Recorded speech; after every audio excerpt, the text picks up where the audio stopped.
Assalamualaikum warahmatullahi wabarakatuh. Sebelumnya perkenalkan nama saya Aditya Kurniawan dengan NIM 22200024075. Video ini dimaksudkan untuk memenuhi tugas hukum ketenaga kerjaan, yaitu resum dari webinar Ibu Fitriatus Soliha. Sedikit saya meresum atas video webinar yang telah diselenggarakan dengan LLC tentang analisis komprehensif terhadap RUU Kesejahteraan Ibu dan Anak antara perlindungan hak dan realitas implementasinya. RUU Kesejahteraan Ibu dan Anak yang saat ini sedang menjadi perbincangan hangat di kalangan legislatif, akademisi, dan praktisi ketenaga kerjaan pada dasarnya merupakan sebuah terobosan kebijakan yang patut diapresiasi. RUU ini lahir dari keprihatinan terhadap masih tingginya angka kematian ibu melahirkan di Indonesia yang mencapai 177 per 100.000 kelahiran hidup menurut Survei Demografi dan Kesehatan Indonesia SDKI tahun 2022, serta upaya untuk meningkatkan kualitas tumbuh kembang anak di masa Golden Age mereka. Secara substansial, RUU ini mengusulkan beberapa poin penting, termasuk perluasan hak cuti melahirkan menjadi 6 bulan dengan komposisi 3 bulan pertama dibayar penuh dan 3 bulan berikutnya dibayar 75% dari gaji.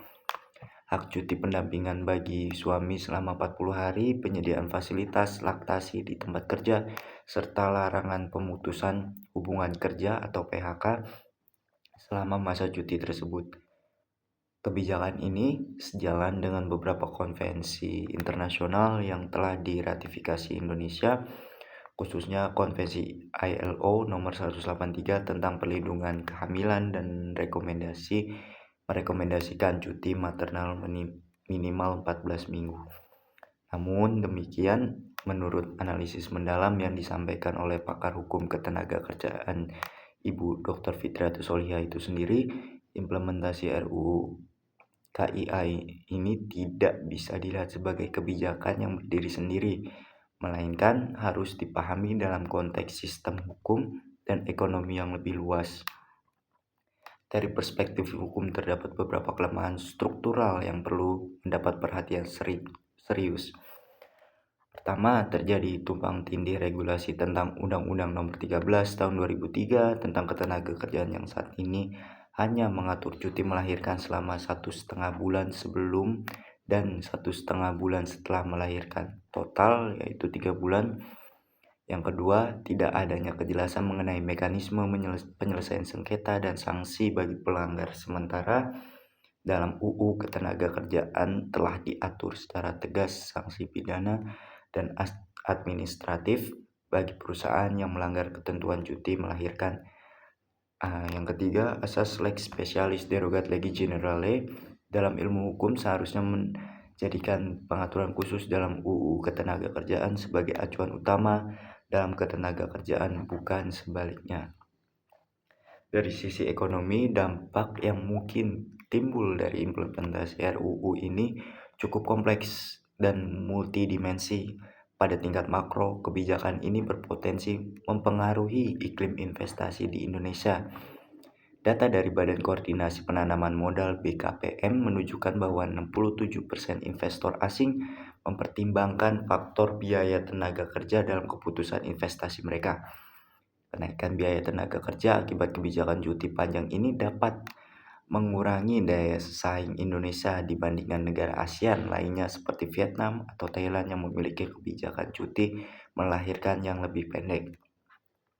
Sementara pada tingkat mikro, khususnya bagi usaha mikro kecil dan menengah atau UMKM yang mencakup 99% pelaku usaha di Indonesia, menurut data Kementerian Koperasi dan UKM, kebijakan ini dapat menaikkan biaya operasional hingga 25% untuk usaha yang memiliki banyak pekerja perempuan.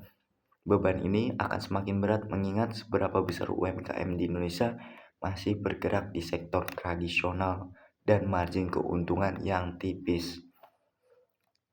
Aspek gender dalam RUU ini justru mengandung paradoks yang menarik untuk dikaji lebih mendalam. Di satu sisi, RUU ini bertujuan melindungi pekerja perempuan dan meningkatkan partisipasi angkatan kerja perempuan yang saat ini masih berada di angka 54% menurut data BPS, jauh di bawah partisipasi laki-laki yang mencapai 82%. Namun, sisi lain kebijakan cuti melahirkan yang panjang berpotensi menciptakan diskriminasi terselubung, di mana perusahaan menjadi enggan merekrut perempuan usia subur karena pertimbangan biaya dan produktivitas. Fenomena ini sebenarnya bukan hal baru dalam kajian ekonomi ketenagakerjaan.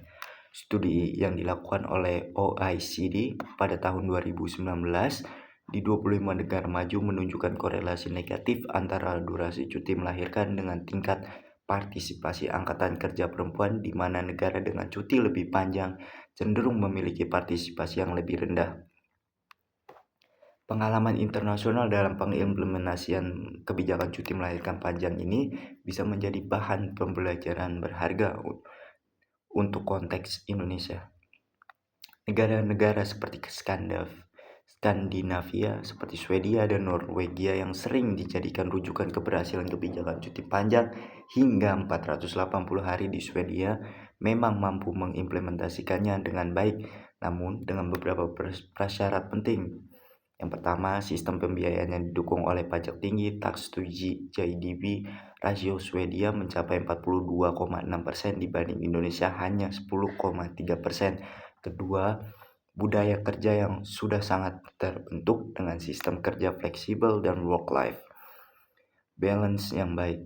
Ketiga, infrastruktur pendukung seperti fasilitas daycare yang memadai di tempat kerjanya. Sementara di Asia, negara seperti Singapura menerapkan model lebih moderat dengan cuti 16 minggu yang 8 minggu pertama dibayar perusahaan dan 8 minggu berikutnya dibayar pemerintah, dengan syarat perusahaan harus mengajukan klaim terlebih dahulu.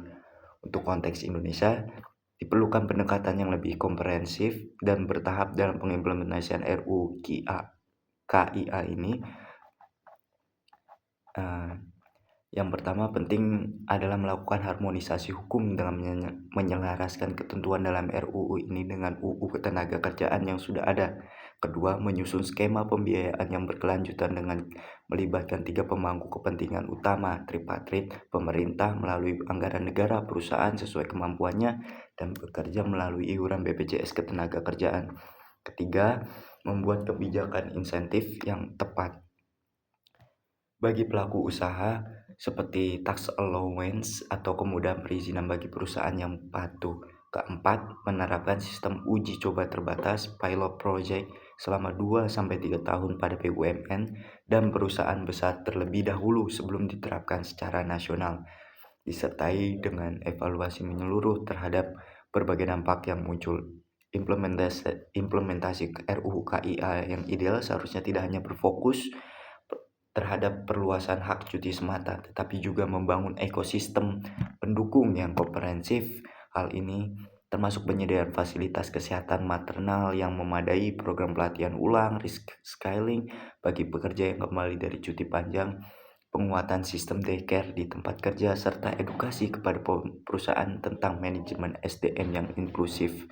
Dengan pendekatan yang holistik dan bertahap ini, diharapkan RUU KIA dapat benar-benar mencapai tujuannya untuk melindungi ibu dan anak tanpa mengorbankan kepentingan dunia usaha dan kesempatan kerja bagi perempuan itu sendiri, sekaligus menjaga daya saing ekonomi nasional di kancah global. Berikut adalah resume yang telah saya buat untuk memenuhi tugas dari yang diberikan oleh Ibu Fitriatus. Kurang lebihnya jika ada salah kata saya mohon maaf. Wabillahi taufiq walhidayah. Wassalamualaikum warahmatullahi wabarakatuh.